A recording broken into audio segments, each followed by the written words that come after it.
खाड़ी देशों का नाम सुनते ही आपके दिमाग में सबसे पहले संयुक्त अरब अमीरात या फिर सऊदी अरब, ईरान और इराक का ख्याल आता होगा, जो क्षेत्रफल और आबादी के हिसाब से काफी बड़े माने जाते हैं। लेकिन मिडिल ईस्ट में एक ऐसा देश भी है जो क्षेत्रफल के हिसाब से बहुत ही छोटा है, पर उसके कारनामे काफी ज्यादा मशहूर हैं।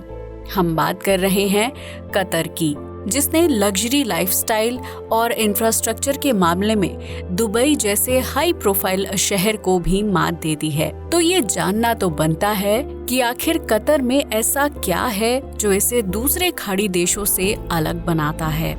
खाड़ी देशों पर राज करता है कतर। अगर आकार की बात की जाए तो कतर क्षेत्रफल के मामले में चीन के बीजिंग शहर से भी छोटा है। ये देश 11,571 स्क्वायर किलोमीटर के एरिया में फैला हुआ है, जबकि इसकी ताकत और शान शौकत कुल क्षेत्रफल से कई गुना ज्यादा है। कतर की गिनती न सिर्फ मिडिल ईस्ट बल्कि दुनिया के सबसे अमीर देशों में की जाती है, जहां के आम नागरिक बहुत ही लग्जरी लाइफ जीते हैं। अगर कोई इंसान भारत में हर महीने 1 लाख रुपए कमाता है तो वो खुद को अमीर लोगों में गिनने लगता है। वहीं कतर में 1 लाख रुपए महीना कमाने वाले व्यक्ति को सबसे कम आय वाला माना जाता है, जिससे आप अंदाजा लगा सकते हैं कि इस देश में मध्यम या उच्च वर्गीय लोगों की आय कितनी होगी। इस देश में गरीबी ना के बराबर देखने को मिलती है, क्योंकि यहाँ रहने वाला हर नौकरी पेशा शख्स कम से कम $1,28,000 सालाना कमाता है। वहीं अगर इस कमाई की तुलना अमेरिका से की जाए तो वहाँ औसत नौकरी पेशा शख्स सालाना $60,000 की कमाई करता है। कतर में गरीबी ना होने की 2 मुख्य वजह हैं, जिसमें पहली वजह ये है कि इस देश में कच्चा तेल है। वहीं दूसरी वजह इस देश की कम आबादी है, जिसकी वजह से लोगों की ज़रूरतें कम हैं और उन्हें शिक्षा, स्वास्थ्य और रोजगार संबंधी मूलभूत चीज़ों के लिए जद्दोजहद करने की ज़रूरत नहीं पड़ती है।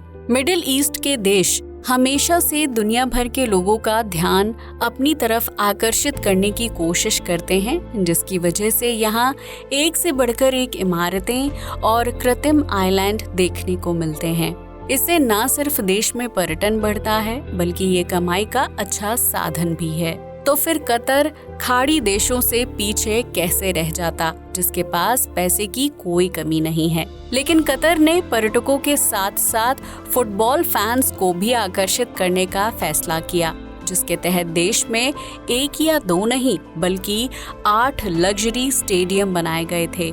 इन स्टेडियम्स को देश की राजधानी दोहा के अंदर या फिर उसके 55 किलोमीटर के दायरे में बनाया गया है, ताकि खिलाड़ियों के साथ साथ फैंस और पर्यटकों को अप डाउन में किसी तरह की परेशानी ना हो।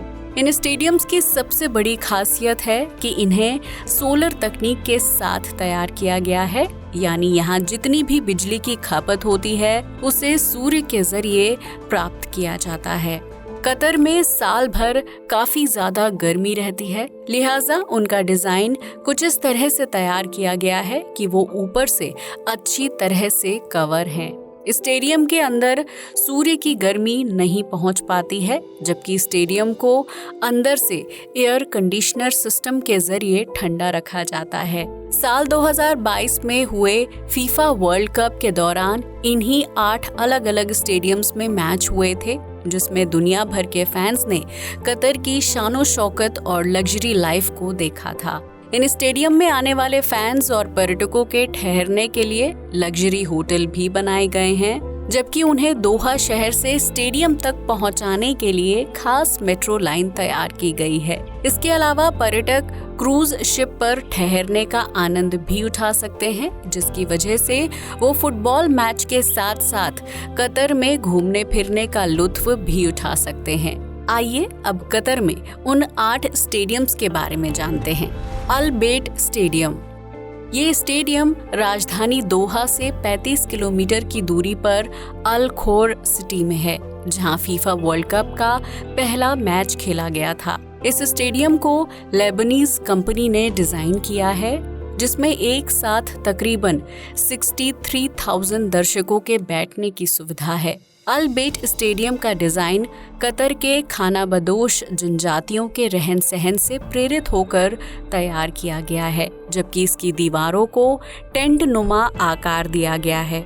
वहीं इस स्टेडियम की छत को भी बहुत ही आधुनिक बनाया गया है, जिसे सिर्फ एक बटन की मदद से कभी भी बंद किया जा सकता है। ये ऑटोमेटिक छत तेज गर्मी और बारिश से स्टेडियम और उसमें बैठे दर्शकों को सुरक्षा देने का काम करती है, जबकि इसकी वजह से खिलाड़ियों को मैच खेलने में परेशानी नहीं होती है और वो एयर कंडीशनर की ठंडी ठंडी हवा में गेम खेल सकते हैं। अल बेट स्टेडियम में एक शॉपिंग मॉल और 5 स्टार होटल भी है, जिसके कमरों की बालकनी से फुटबॉल ग्राउंड साफ साफ दिखाई देता है।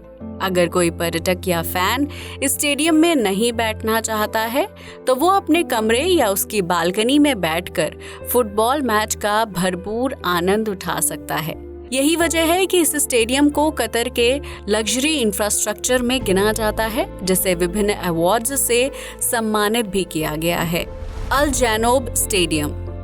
कतर में इस स्टेडियम को ब्रिटिश डिजाइनर ज़ाहा हदीद ने डिजाइन किया है, जिसे दुनिया के सबसे बेहतरीन स्टेडियम में से एक माना जाता है। अल जैनूब स्टेडियम को सेलिंग बोट का आकार दिया गया है, जिसकी वजह से इसके अंदर बैठे दर्शकों को ऐसा महसूस होगा कि वो किसी लग्जरी शिप में यात्रा कर रहे हैं। इस स्टेडियम के अंदर एक साथ 40,000 लोगों के बैठने की सुविधा है, जो राजधानी दोहा से 22 किलोमीटर की दूरी पर अल वाकरा शहर में है। अल जैनूब स्टेडियम भी पूरी तरह से एयर कंडीशनर है, जिसमें ऑटोमेटिक खुलने और बंद होने वाली छत भी शामिल है। अगर मैच के दौरान मौसम अचानक से खराब हो जाता है तो उस स्थिति में स्टेडियम या फील्ड को कोई नुकसान नहीं पहुंचेगा और मैच बिना किसी रुकावट के जारी रह सकता है। इस स्टेडियम में फैंस की सुविधा के लिए shopping mall, swimming pool, spa centre और वेडिंग हॉल भी है।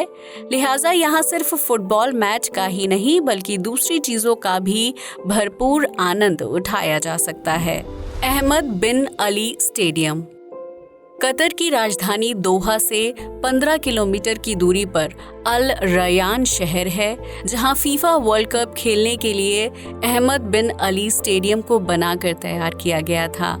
यह स्टेडियम अपने आप में बहुत ही शानदार और आकर्षक है, जिसके फील्ड के चारों तरफ बड़ी बड़ी स्क्रीन लगी हुई हैं और उसमें मीडिया की खबरें और मैच के स्कोर से संबंधित जानकारी को लगातार अपडेट किया जाता है। अहमद बिन अली स्टेडियम में एक साथ 45,000 लोगों के बैठने की सुविधा है, जिसमें सीट्स की कैपेसिटी को बढ़ाया गया था। ये स्टेडियम साल 2003 में बनकर तैयार हो गया था, लेकिन उस दौरान इसे कम दर्शकों के बैठने लायक बनाया गया था। लेकिन जब फीफा वर्ल्ड कप की जिम्मेदारी कतर को सौंपी गई तो उसके विभिन्न मैचों के लिए अहमद बिन अली स्टेडियम की मरम्मत की गई थी। इस दौरान न सिर्फ स्टेडियम को नया रूप दिया गया था, बल्कि उसके डिजाइन को दुरुस्त करके दर्शकों के बैठने के लिए ज्यादा जगह को बनाकर तैयार किया गया था। अल थुमामा स्टेडियम। कतर में हमद इंटरनेशनल एयरपोर्ट के पास अल थुमामा स्टेडियम अपने आप में बहुत ही खास स्ट्रक्चर है, जिसमें एक साथ 40,000 दर्शकों के बैठने की फैसिलिटी है। इस स्टेडियम को कतर और तुर्की की कंस्ट्रक्शन कंपनियों ने एक साथ मिलकर तैयार किया है, जिसका डिजाइन इस्लाम धर्म के लोगों की पहने जाने वाली सफेद टोपी से इंस्पायर्ड है। यही वजह है कि इस स्टेडियम का आकार गोल है और उसके बाहरी हिस्से में बारीक कारीगरी देखने को मिलती है, जबकि इस टोपी को मूल रूप से तकियाह कहकर पुकारा जाता है। अल थुमामा स्टेडियम 35,000 स्क्वायर मीटर्स के एरिया में फैला हुआ है, जिसके आसपास एक पब्लिक पार्क है और उस पार्क में लगी हरी भरी घास को खासतौर से स्विट्जरलैंड से इंपोर्ट किया जाता है। ये स्टेडियम न सिर्फ फुटबॉल फैंस को अपनी तरफ अट्रैक्ट करता है, बल्कि ये कतर घूमने आए पर्यटकों को भी काफ़ी ज़्यादा पसंद है और यहाँ रोज़ाना लोगों की भीड़ देखने को मिलती है। Education city stadium. ये खूबसूरत सा स्टेडियम दोहा से 7 किलोमीटर की दूरी पर है, जिसका डिजाइन एक डायमंड की तरह लगता है और इस वजह से इस स्टेडियम को डायमंड इन द डेजर्ट के नाम से भी जाना जाता है। एजुकेशन सिटी स्टेडियम की सबसे बड़ी खासियत है कि ये सूर्य की मूवमेंट और रोशनी के हिसाब से अपनी रंगत में बदलाव करता रहता है, जिसकी वजह से सुबह से लेकर शाम तक और फिर रात में स्टेडियम की बाहरी दीवारों पर खूबसूरत रंग देखने को मिलते हैं। खास तौर से रात के समय इस स्टेडियम की दीवारें गहरे नीले रंग में चमकती हैं, जिसे देखकर किसी का भी दिल खुश हो जाएगा। एजुकेशन सिटी स्टेडियम में एक साथ 44,000 दर्शक एक साथ फुटबॉल मैच देखने का आनंद उठा सकते हैं, जबकि ये स्टेडियम जिस जगह पर है वहां से यूनिवर्सिटी कैंपस का शानदार नजारा भी दिखाई देता है। ये एक एयर कंडीशनर फुटबॉल स्टेडियम है, जबकि इसकी छत को ऑटोमेटिक तरीके से बंद या खोला जा सकता है। इसे दुनिया का सबसे बेहतरीन और इको फ्रेंडली स्टेडियम भी माना जाता है, जो एजुकेशन के साथ साथ ग्रीन सेक्टर को बढ़ावा देने का संदेश देता है। खलीफा इंटरनेशनल स्टेडियम। इस स्टेडियम का नाम कतर के पूर्व रईस व्यक्ति खलीफा बिन हमाद अल थनी के नाम पर रखा गया है, जिसे कतर के गेमिंग सेक्टर की आन बान और शान माना जाता है। ये कतर का नेशनल स्टेडियम है, जिसका डिजाइन और इंटीरियर बहुत ही लाजवाब है। खलीफा इंटरनेशनल स्टेडियम को सबसे पहली बार साल 1976 में बनाया गया था, जिसमें कम सीट्स और कम सुविधाएं थीं। लेकिन फीफा वर्ल्ड कप के दौरान कतर ने अपने नेशनल स्टेडियम को नया रूप देने का फैसला किया, जिसके तहत इस स्टेडियम का रूप रंग पूरी तरह से तब्दील कर दिया गया और उसमें दर्शकों के बैठने के लिए अतिरिक्त सीट्स और सुविधाएं मुहैया करवाई गई हैं। खलीफा इंटरनेशनल स्टेडियम को दोबारा से बनाने में $40 करोड़ की रकम खर्च की गई थी, जिसमें एक साथ 45,000 लोग बैठकर फुटबॉल मैच का आनंद उठा सकते हैं। वहीं इस स्टेडियम में दर्शकों की सुविधा के लिए शॉपिंग मॉल और रेस्टोरेंट भी बनाए गए हैं, जहां वो मैच देखने के बाद खाने पीने और खरीदारी करने का आनंद उठा सकते हैं। ल्यूसेल आइकॉनिक स्टेडियम। ये कतर में सबसे शानदार और 100% सोलर पावर पर चलने वाला स्टेडियम है, जिसकी छत को ऑटोमेटिक तकनीक के जरिए खोला या बंद किया जा सकता है। ल्यूसेल आइकॉनिक स्टेडियम को ब्रिटेन की सबसे मशहूर कंपनी ने डिजाइन किया है, जो सिर्फ अंदर से ही नहीं बल्कि बाहर से भी बहुत ही बेहतरीन दिखाई देता है। इस स्टेडियम में एयर कंडीशनर को चलाने के लिए सोलर पावर का इस्तेमाल किया जाता है, जिसका डिजाइन कतर के पारंपरिक हैंडक्राफ्ट कटोरे से प्रेरित होकर बनाया गया है। ये देश का सबसे बड़ा फुटबॉल स्टेडियम है, जिसमें एक साथ 80,000 दर्शक बैठ सकते हैं। स्टेडियम 974। इस स्टेडियम को कतर के बंदरगाह के नजदीक बनाया गया है, जो सिर्फ एक फुटबॉल स्टेडियम नहीं है बल्कि ये व्यापार को भी बढ़ावा देता है। स्टेडियम 974 अपने आप में बहुत ही खास है, क्योंकि इसे बनाने के लिए लोहे, सीमेंट या ईंटों का इस्तेमाल नहीं किया गया है, बल्कि इसे तैयार करने के लिए शिपिंग कंटेनर्स का यूज हुआ है। इस स्टेडियम में कुल 974 कंटेनर्स लगाए गए हैं। वहीं कतर का इंटरनेशनल डायलिंग कोड भी 974 है, जिसकी वजह से इसका नाम स्टेडियम 974 रखा गया है। इस स्टेडियम को बनाने के लिए अलग अलग रंग के कंटेनर्स का यूज किया गया है, जिनका अपना एक अलग मकसद है। जैसा कि स्टेडियम की दीवारों में लगे नीले रंग के कंटेनर में फूड शॉप और रेस्टोरेंट एरिया है, जबकि पीले रंग के कंटेनर वॉशरूम और काले रंग के कंटेनर प्रार्थना रूम को दर्शाते हैं। वहीं किसी तरह की मेडिकल जरूरत के लिए ग्रीन कंटेनर का इस्तेमाल किया गया है, जहां फैंस या खिलाड़ी अपना इलाज करवा सकते हैं। स्टेडियम 974 को खास तौर से फीफा वर्ल्ड कप को ध्यान में रखकर तैयार किया गया था, जिसे सारे मैच खत्म होने के बाद दिसंबर 2022 में बंद कर दिया गया। यानी ये कोई परमानेंट स्टेडियम नहीं है, बल्कि इसे सिर्फ फीफा वर्ल्ड कप के आयोजन को बेहतर और सक्सेसफुल बनाने के मकसद से तैयार किया गया था। तो दोस्तों ये थे कतर में 8 सबसे वर्ल्ड क्लास स्टेडियम्स, जिन्हें देखने के बाद दुबई और सऊदी अरब में बनाए जा रहे मेगा प्रोजेक्ट्स बहुत ही बौने मालूम पड़ते हैं। आज के लिए बस इतना ही। जय हिंद दोस्तों।